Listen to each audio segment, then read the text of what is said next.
What's up, guys? This is Jakob. I'm Content AI Manager and helping entrepreneurs around the world with their content strategy using AI technology to produce content on scale for your business. Very excited about a new live show about Web3, the new coming legacy that we have to bring with the content that we create. Very excited to speak today with Joe Pulizzi, who's the founder of the Content Marketing Institute and also founder of the Tilt. And when it comes to Web3, in my opinion, one of the innovators when it comes to content entrepreneurship. Very excited to speak today with you, Joe. Welcome to the show. Jakob, thanks for having me. This is great. You're talking my language, all the stuff you're saying. I just think there's such a big opportunity for content entrepreneurs today and content creators, and looking forward to our chat. Yeah, awesome.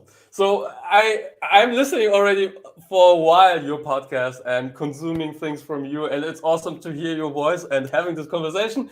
But for those people who don't know you, can you maybe make a short introduction? Who are you, and what's your main passion? Sure. Yes, I've been in the publishing content creation industry for over 20 years. I started a business. Of course, I'm an entrepreneur. I started a business in 2007. That first business was called Content Marketing Institute, as you said. So we were the content marketing education resource for enterprise marketers. Exited that business. My wife and I exited that in 2016. I've done a lot of things over that time period. I've written 7 books, one novel called The Will to Die, and 6 content marketing books. But now I'm sort of into a new phase of my career, focusing on education for content entrepreneurs. And when I say that term of content entrepreneurs, I'm focusing on content creators, bloggers, YouTubers, podcasters that are trying to make a business, create a business, and be financially independent. So there's a lot of people who are content creators out there. As you know, everybody's creating content. But how are you doing that for a business? I wrote a book about this called Content Inc. And we started a company called The Tilt, which is everything we do at The Tilt is focused on education for content entrepreneurs and the business of content, so how they can run a business. So that's what I've been doing here lately, focusing on that. And of course, as you said, I've got the Content Inc. podcast, the This Old Marketing podcast, creating content. I've got a newsletter, all kinds of things, but everything focused on this thing called Content Entrepreneurs. Yeah, awesome. I really love this because we are so focused as entrepreneurs to create, to do the live session and to, I don't know, to deliver, because we think we have to do it, and we're giving, but we're forgetting oftentimes the business side. So how to make a living out of it, or how to generate clients, or how to get in touch. I mean, we had this conversation.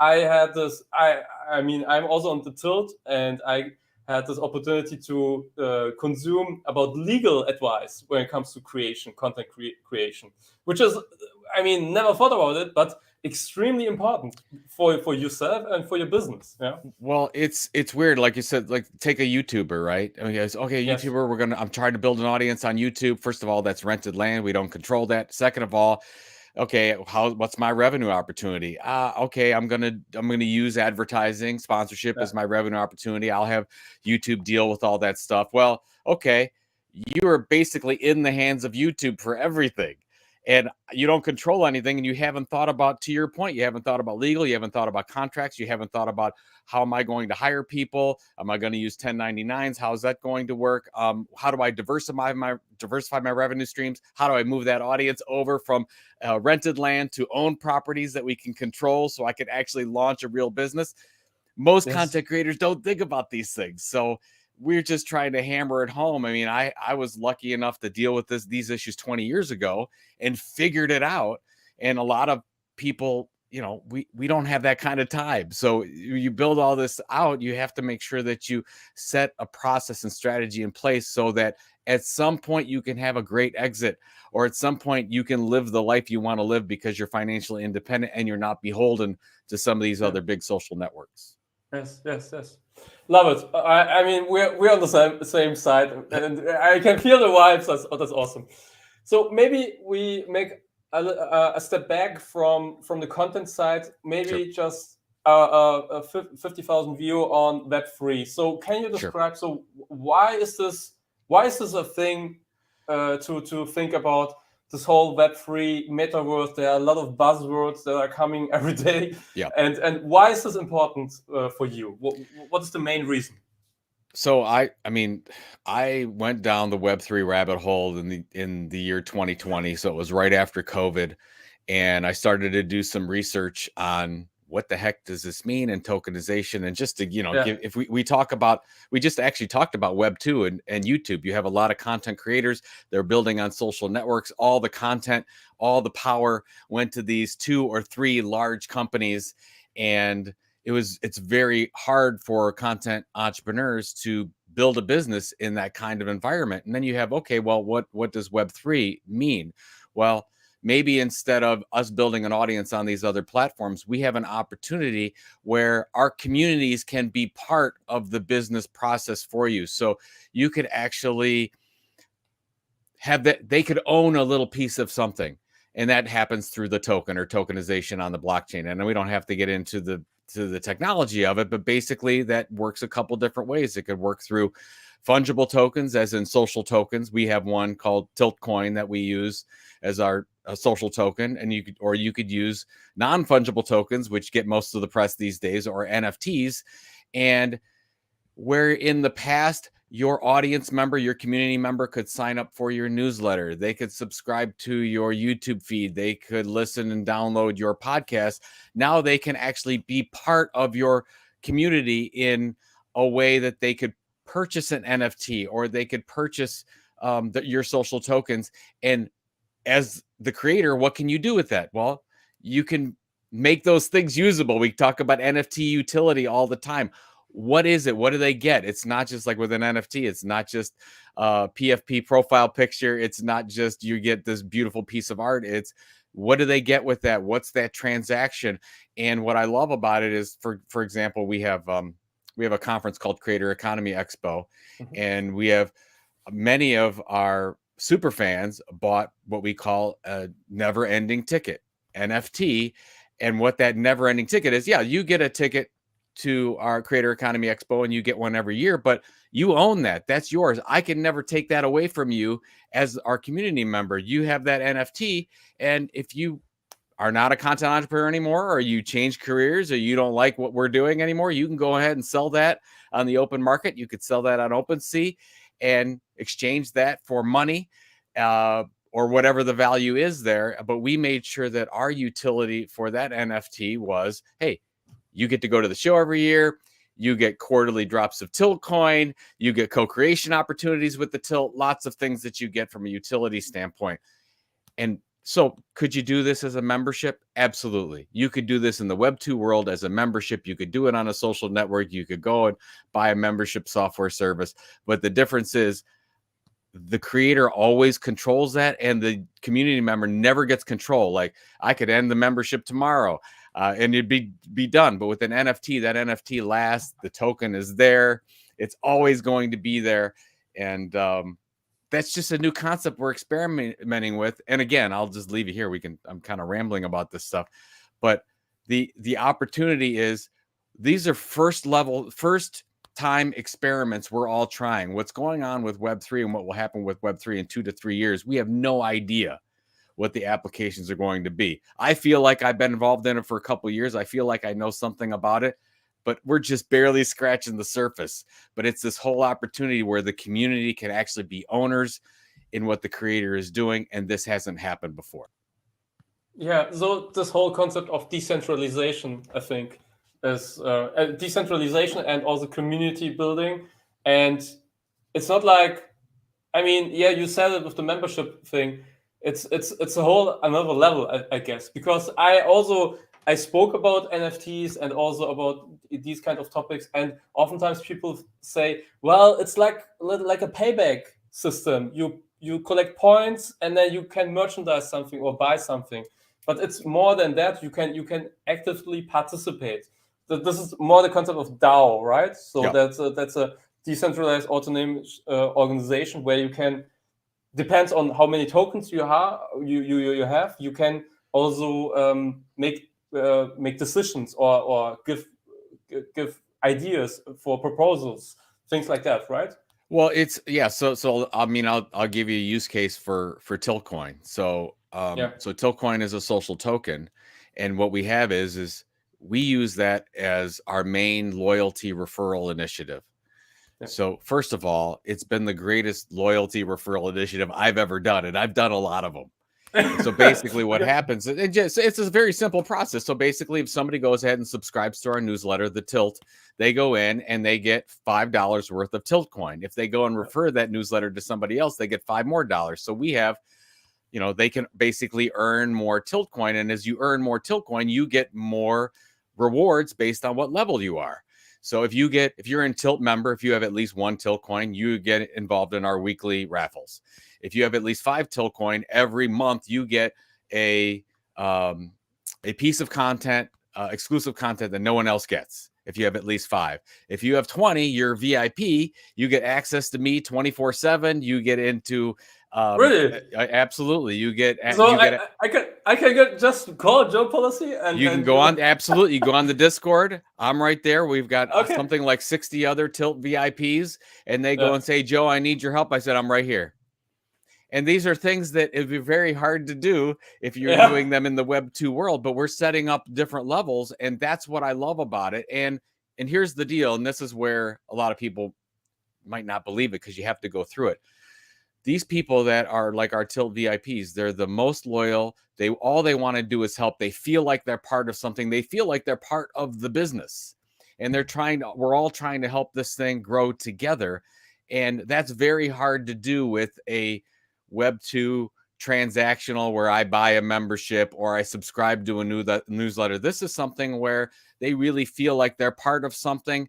And we don't talk about the price of Tiltcoin and those things that much because that gets us into securities and regulations area and whatnot.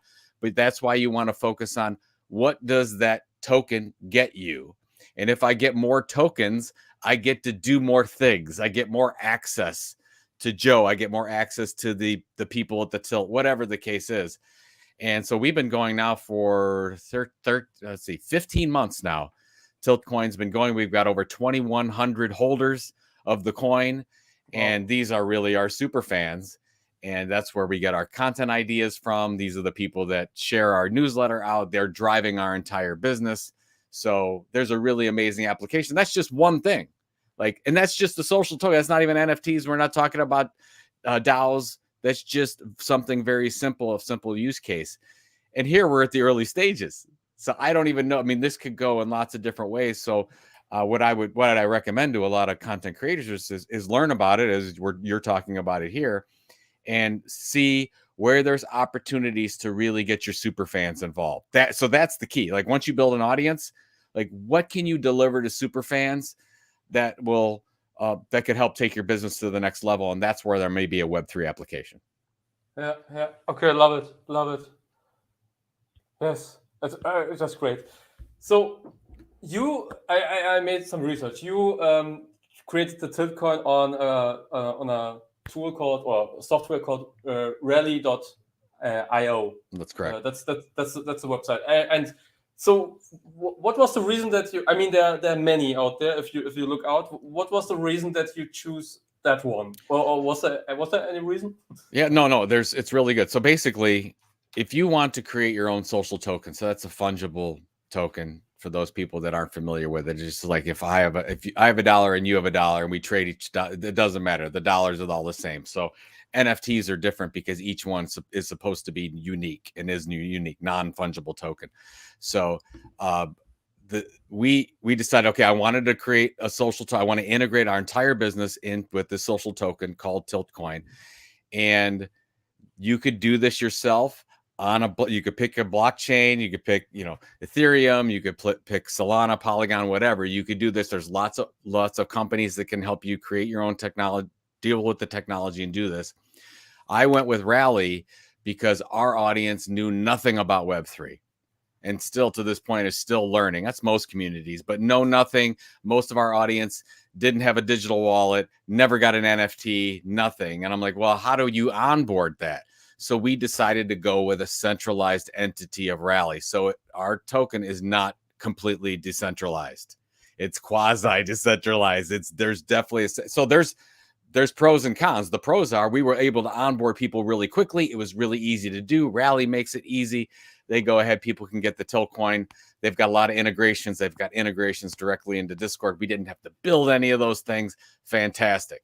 So we're able to grow really quickly. Well, now, we're not completely decentralized. We're a side chain of Rally. What happens to Rally affects us. That's not great. It could be great. It might not be, depending on, since the price of most crypto, or, we're going through this little crypto bear market. It's a little bit tougher. But overall, I don't regret the decision. I like what Rally's done. I like the people at Rally. I think that was the right decision for us, and still is, because we're still onboarding all these new people. But when somebody decides to do this and wants to have their own social token, you need to make your decision. Do you want to go with an entity? There's a number of them out there that sort of are the Facebooks and the Instagrams and the YouTubes of this to help you get on board. And so you're sort of not really decentralized. Or do you want to go with doing it yourself, finding a programmer, getting yourself up and running? And both are good to look at, but there are pros and cons. So that's what we decided. I don't regret it. I don't think we would have had the success that we had without having somebody like Rally behind us. But if you have a more advanced community and they can figure it out and they can get a digital wallet and do all those things, you might say, oh, I'm going to go ahead and create this myself. Yeah. Okay. Makes total sense. Yeah. Mhm. And when I saw this the first time, the Tilt coin, I thought, okay, is this something like Bitcoin, where I invest and then I don't know how it will evolve over time? And is there some agreement? Because this is something that I have also a business partner where we think about doing this also, and we thought, how about the responsibility for the people who buy my coin? Yep. Is there a responsibility that the coin has to perform in such a way or something? Yeah. So you don't get hung up on, when you say perform, don't get hung up on price. Okay. And that's like anything, right? Just what you want to focus on, the pressures on the content entrepreneur, the content creator, because we have to deliver on whatever the coin promises. So in our cases, we have to deliver the fact, or we have to say, hey, you can use Tiltcoin to buy merchandise. So if you could do all these things and get it for free, or you could buy it, but then we have to make sure that you can use it. So for example, we had our big event, Creator Economy Expo, in May. I have to make sure that if they want to use Tiltcoin to purchase a ticket, they can. And so a lot of people ended up going theoretically for free, because they used the Tilt coin that they earned in order to go to the event for free. So those things so if we make more usage out of the coin, then that's good. Now, if tomorrow Jakub could say, I'm done, I don't want to do anything tomorrow, I'm going to be done. And then we've just killed all the trust. So I think that's a lot of the things that you're seeing right now. You've got a lot of projects, and they're getting a lot, in the news, where they just say, I'm done, I don't want to do it anymore. And the thing is, if you decide to do, just like any business, but if you decide to do a social token or an NFT project, it doesn't end. These tokens are out there forever. And whether or not they're valuable or not is based on the creator delivering. So, so there's always like, oh yeah, the token's out there, there's always going to be good, whatever. But realistically, it's based on the trust of the creator and whether you deliver, whether you believe that they're going to deliver on their promises. So we have to do that. I have to always do that. And I feel a lot of pressure, to be honest with you, to make sure that I've got 2 Web3 projects going on right now. I have to know what the benefits are, and we have to continually communicate and deliver on that ongoing, or this thing is not going to work. You're speaking about pressure. I mean, it should be. I mean, you should. It should give you some freedom. That was my point when it comes to building your own coin. But like you described it, it's really, it sounds like a really tough business, like you described it. So when I say pressure, I'm not saying it's negative. What I'm saying is, I've never had a relationship as a creator, never had a relationship with a group of people like this before. And what brings that together is the token. that's pressure to me because I don't want to let these people down. Like they are a part of our community. They have invested their time and energy and money to be part of this community. I've created a lot of other media companies before, and most of that was a subscriber relationship or a paid relationship through fiat dollars. There's nothing wrong with that, and we've had some really good relationships. But here you take it to another level. It really does feel different, and it is different. So I'm not saying it's not bad pressure. It's I want to make sure that I deliver on their expectations and exceed their expectations because they've invested so much in us. So that's where it's very exciting as a creator. And by the way, and here's the thing, and we've seen this, like if you look at the Brazilian musician RAC, where I think I saw the stat where he had 5 years of, it gets millions and millions of downloads on Spotify, and he made in 3 NFTs what he made in 5 years of Spotify downloads or something like that. Crazy. Like it was life-changing because all you need are a couple super fans. And that's what really makes it. And that's why it's, and whether you believe in, if you look at Kevin Kelly's 1,000 True Fans, and then you go and look at what Li Jin calls 100 super fans, I believe that. I believe that to be a successful creator, a successful media company today, you don't need 100,000 like you used to need with YouTube. It's like, I can't monetize this. I need 100,000 or I need 1 million on TikTok or whatever. And though for that to work, you do most likely. But in a Web3 world, you don't. If you have a couple hundred people that are really, really loyal and want to be part of your project, you can create a sustainable business. And that hasn't happened before. And so that's what's exciting about what's going on. Yeah. Okay. Yeah, makes sense. It feels like, to some degree, it feels like that I already know what is going on, but in some levels it feels completely new to for many creators, and that's the reason why I'm asking these questions. And when it comes to Rally, what I mean, I checked also the application page. Sure. And was it hard to apply or was it easy? And what is important for? I mean, Rally is one website, but there are many others. What are they looking for? What is important for them? Yeah, so if you're, I mean, there's Rally, there's Coinvise, there's Minted, there's lots of companies out there that will help you, and they all work in a little different way. I was lucky because Rally reached out to me early in the process. This is the fall of 2020, so put it in time perspective. That's like 100 years ago in Web3. How that worked. But I had a pretty good audience. I was considering launching a new business, going out and talked to Kevin Chow, the founder, and worked out through, and I was, I think, token number 74. So I was the 74th creator that launched on the platform as more of a test case and made it run. Today, you have to fill out an application.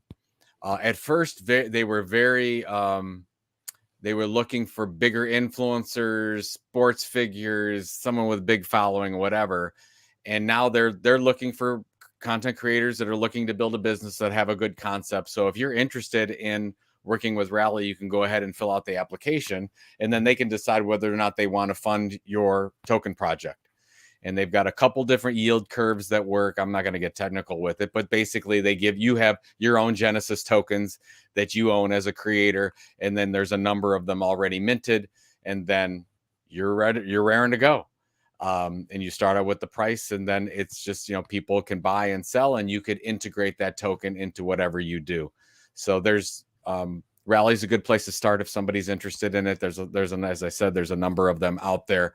But you have to make a decision on how much programming work you need. If you have programmers on staff that can do this, you might just say, you know what, I'm going to create my own token. And I know a number of people that have done that and been successful. Another company is called Roll that works with you to create your own token. So lots of really good talent out there to help you. But again, Rally there is an application process, and it does take some time because I'm under the assumption they're getting a lot of demand right now for people that want to have their own tokens get set up and running. And I have like 30 or 35 of my pretty good close friends that have tokens now on Rally. It's a really interesting ecosystem. We had a Rally event at Creator Economy Expo where all the Rally creators came together and talk. And so we try to keep in touch. And that's what's great about Rally, because there's an ecosystem of creators there as well. And we all try to help each other. And what's good for one Rally creator is good for another one. So we all try to support each other. That sounds awesome. So can we maybe a little bit speak about the ingredients? So you, I mean, you mentioned a Discord group. So where does the communication happen? So Discord is one area. Then Sure. you have the Tilt website, right, with the membership site where you can consume what I did. I consumed these courses. What else do you have to build this ecosystem Sure. within the Web3? So the one thing that I would say is if anyone's interested in doing this type of thing in Web3, I feel it's important to build an audience and build a community first. A lot of people might disagree with me. I feel that's the only way to go. And how do you build a community? Well, first of all, you have to focus on a content niche that you can be the leading expert around something or an underserved market. And then you have to develop content on a regular basis, doing something. We call this building the base. So where do you build your base? You do that through a blog, you do that through a podcast, you do that through a YouTube series, you do that through a TikTok channel, you do that through Twitch streaming, you do that through, streaming that you're doing right now, whatever the case is. You do that on a consistent basis and you build that audience. And then once you build that audience, then you can look at a Web3 integration. For the Tilt, we started our audience as an e-newsletter. So the tilt.com started as a Tuesday and Friday e-newsletter that you get news and helpful tips on how to be a successful content entrepreneur. And we, more than a year later, we're still doing the same thing. It's launched there, and then we integrated the token into that. And then once you get a Tilt coin, then you can go ahead and sign up for our Discord channel, where we've got, I think, 1,300 people on the Discord channel where you can get, you can activate your coin and be in the different groups. And then we have ongoing education as well. You talked about our mini courses. Every 2 weeks, we come out with a mini course. We've done ones on, how do you build your audience in 7 steps. We've done one on Web3. We've done one on legal and staying out of legal pitfalls as a content creator. We've got a whole bunch more coming out. And then we have our annual conference, Creator Economy Expo, where you get creators. We had 350 content creators coming together to learn about these things: revenue, audience, content operations, and Web3. Those are sort of our big 4 pillars of education. And yeah, we're content entrepreneurs, just like our audience, trying to build this out and create an underserved market. And I think we talked a little bit about this in the beginning. So much focus is put on influencers and social media creators, and not enough is put on, hey, you're an entrepreneur first. You're building a business first. You're just happening to do that by creating content and building an audience and a community instead of a restaurant or a flower shop or whatever you're going to do. But you still have to, there's still specific things about creating a business as a content entrepreneur. So that's what we're trying to do. And we're adding components all the day, but really our base is the e-newsletter, and you get the mini courses on the website and all the other information. You get connected to the community on Discord, and then we all meet in person every year through Creator Economy Expo. So that's kind of our business model right now. Yeah. And the cool thing is everybody there's no one way. There are several ways, and there are different membership levels that you can integrate, and what you deliver can be completely different. So everybody can choose for him or herself what he or she wants to give in order to build this community and bring the people together. Yeah, that's cool. right. And that's why some people don't like Discord. I love Discord. Of course, it came out of gaming. My 2 younger kids, they got me onto Discord before I even knew what it was. But it's a really good place to bring people together, and basically it's just a discussion forum, fancy name for a discussion forum. But what's great about that and the integration of the token is that you can set people up to have certain levels. So when you go, let's say if you have more than the 20 Tilt coin, you can get up on the Tilt VIP level and you can have access to a couple forums that nobody else can see. So that's really, and it's basically free to use. And I would recommend it if you're looking to do that. But again, it's hard to start a Discord unless you have a community first. So having the newsletter, we have, I've got 2 podcasts like I talked about, we have audience already. You want to start with building that audience first and then integrating second. Yeah.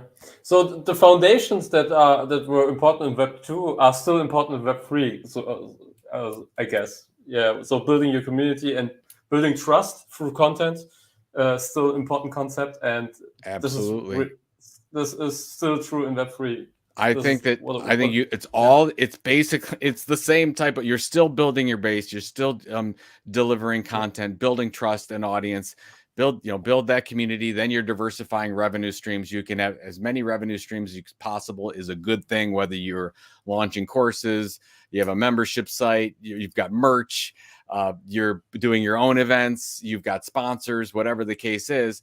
So you can build a media company traditionally. The wonderful thing is, now you can insert Web3 and create a whole new revenue stream and tie in with your community that wasn't possible before.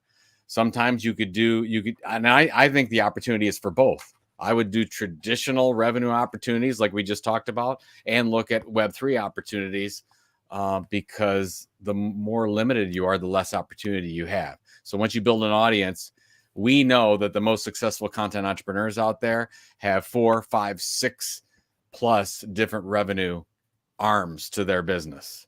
And if you just have one, let's say you're just on YouTube and you have YouTube advertising, that's a very tough business. If anything changes in your business environment, your business is done. Yeah. So that's why you want as many revenue options as possible. Yeah, basically run on the algorithm. So one day the algorithm changes and you have big struggle. And maybe, yeah, that's what's great. Yeah, that's what's great with Web3 today. If you have an Instagram audience, YouTube audience, you can move those super fans that you have over to some Web3 project and create this community that you never had before. So there's and you're seeing a lot of creators do that.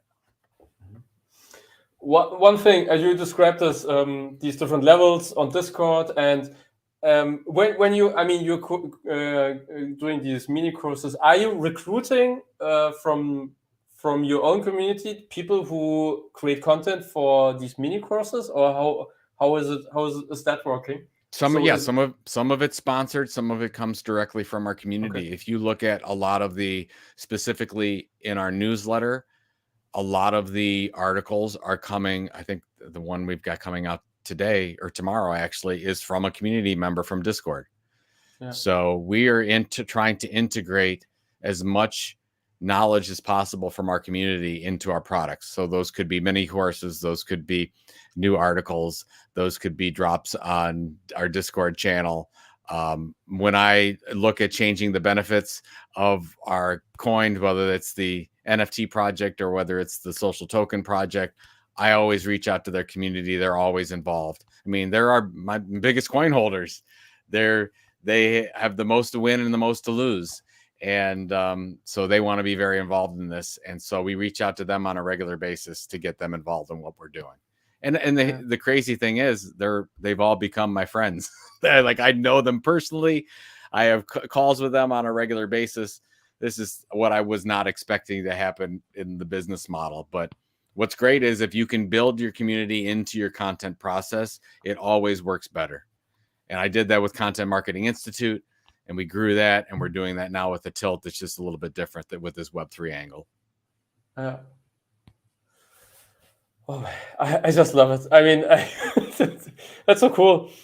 So for all the people who just are new in this concept of Web3, but they are creators and they know they have to work on their business skills, what advice would you give? So is it directly something that people should start, launch your own coin, or make sure that you have a stable community and then build your Web3 applications or your Web3 projects?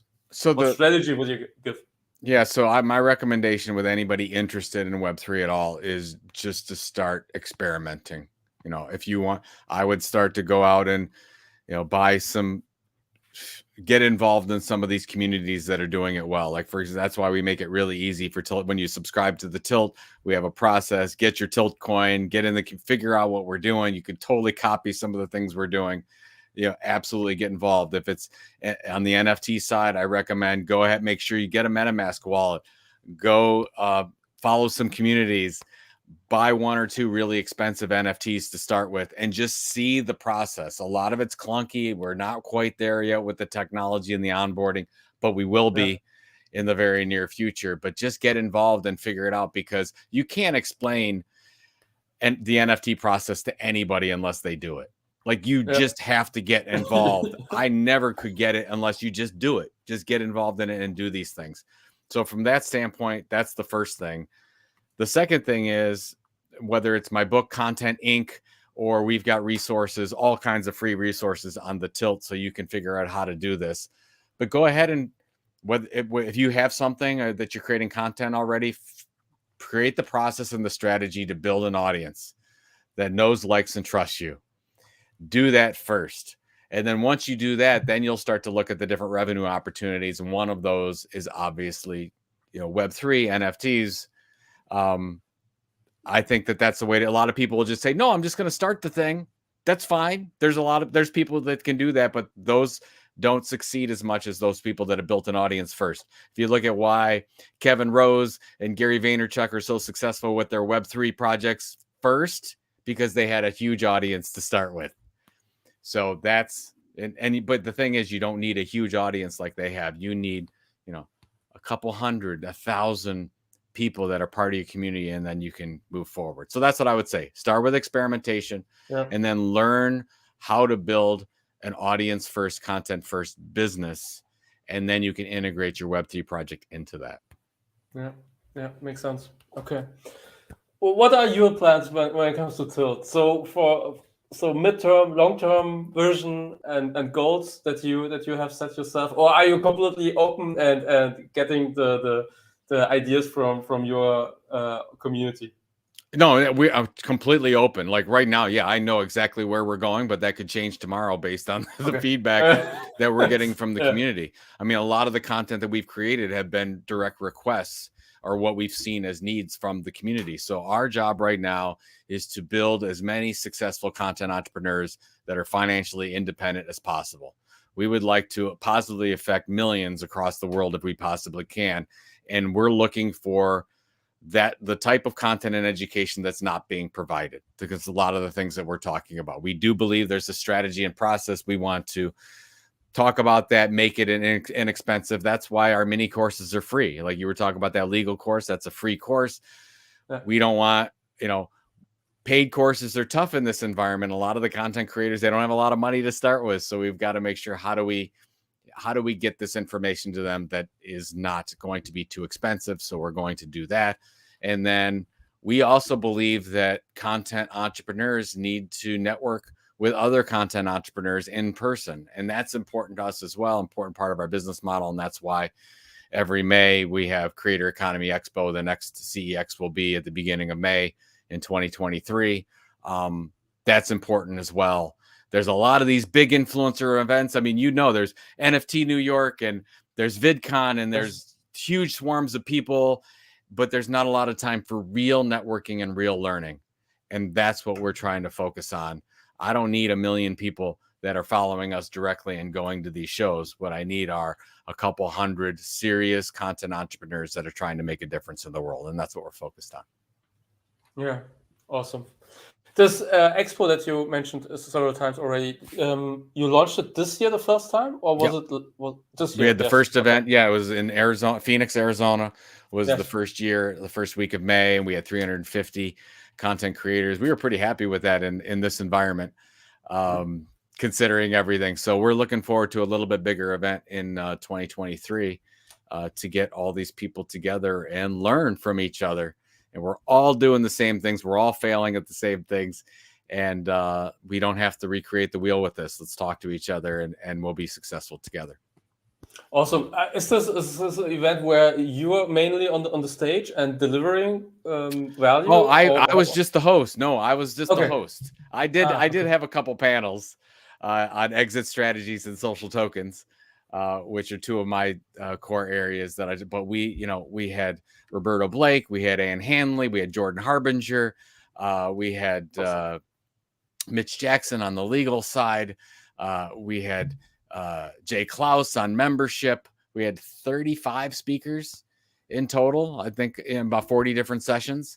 So, and that's in 3 different tracks. We had 4 different tracks: revenue, audience, content operation, and Web3. And we'll probably have a similar mix next year to get everyone together. And then plenty of time for networking. And we had wonderful sponsors like ConvertKit and HubSpot and Riverside that supported our event. And so we're all trying to come together as a solid community. Yeah. Yeah. Awesome. Joe, I mean, I could ask many more questions because I just love to speak about these topics. So if people want to get in touch with you, where should they go, or when they want to find more information about the Tilt? Yeah, I mean, that's it, thetilt.com. Subscribe, get involved, we'll get you your Tilt coin, get involved in the community, figure this stuff out, all that good stuff. And then for me, I'm at Joe Pulizzi, Pulizzi. So JoePulizzi. I'm basically anything social: Twitter, LinkedIn, Facebook, all that stuff. I'm very easy to find.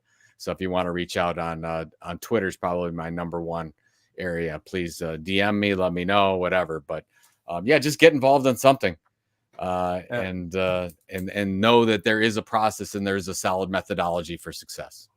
Yeah, I think this is the most.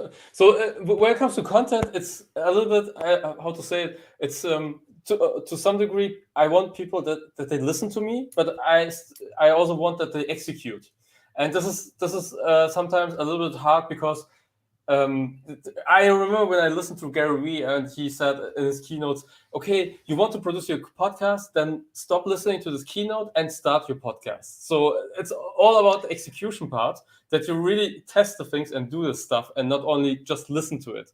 So when it comes to content, it's oftentimes that we think when we consume it, we know it, but it's about the execution, right? That's the important And you part. have to do it consistently. And that's Yeah. where, I mean, Yes. and you don't have to do it all. You don't have to be on every social channel. You have to be in 1 or 2 places and be really good and deliver information that's not being delivered in some way. We call that the content tilt. What's your differentiation that you can break through all this clutter?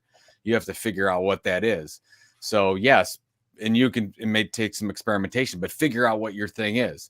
For us, it's our e-newsletter is our thing that we send out. And then we have ancillary things that drive to the newsletter, like our podcast. So maybe yours is a blog, maybe you're a Twitch streamer, maybe you're doing YouTube shorts, whatever. But you have to deliver consistently. And where most content creators fail is they stop.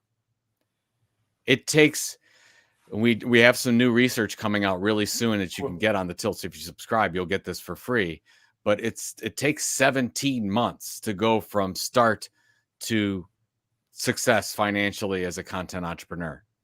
And most content creators don't make it there. They give up after 6 to 9 months.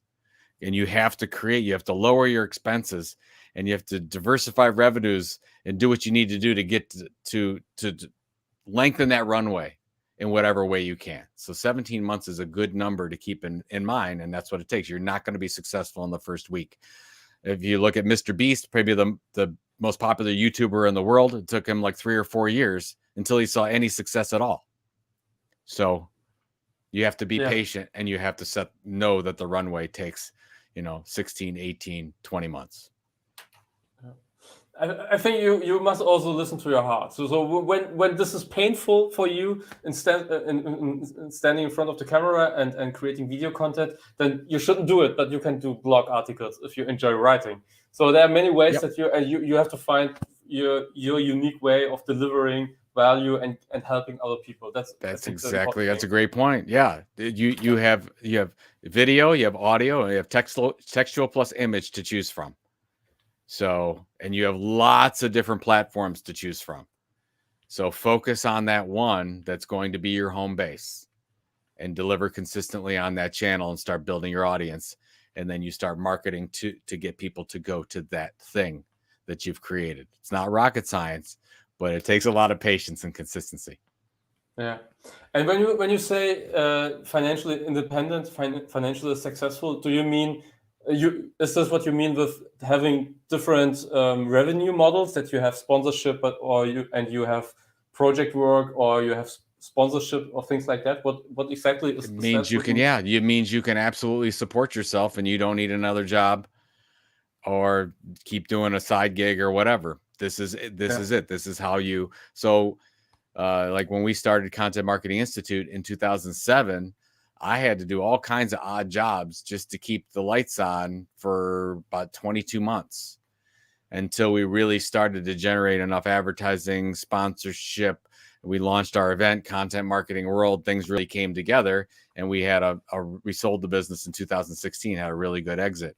So, do what you, financial independence means this is your thing. You're supporting yourself and you're supporting your family by becoming a content entrepreneur.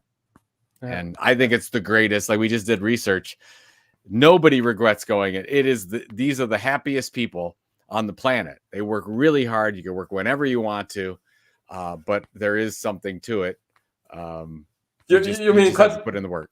Yeah, the content entrepreneurs are the happiest. You mean? They don't regret it. Like, if you ask a content creator, do you regret making a decision to leave corporate environment or just become a full-time content creator? Nobody regrets it. Yeah. I mean, I've never seen anything like it. So it's just, I mean, once you get the process down, I mean, there's lots of highs and lows. That's with any entrepreneur, any business owner. But once you get it down and you start working it, there's nothing more satisfying than, delivering your information to an audience that makes their lives better in some way. And that's what you're doing. Yes, exactly. And you mentioned your two kids. This is also something that I always mention. I also have two sons, and the freedom to choose when to work is, I think, so this time freedom thing is a huge advantage, in my opinion. I don't know how you see it. No, absolutely. I mean, when I left I used to work from 8 to 5, and I had a 45-minute commute both ways. So I'm working all the time. And then I went to a job where if I wanted to spend a couple hours with my family during the middle of the day, I can do that.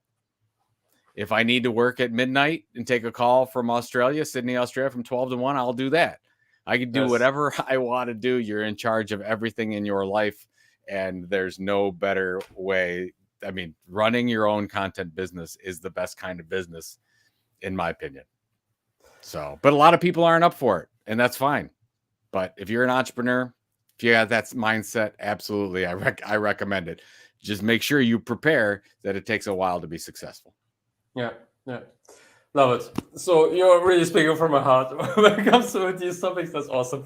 Thank you, Joe. It was awesome to speak with you. One of the persons that I learned way back, I can't remember, 3-4 years ago, listening to your podcast, and now I'm interviewing you. That's also the power of content, in my opinion. That's right. The power of co-creation with other people, with other entrepreneurs.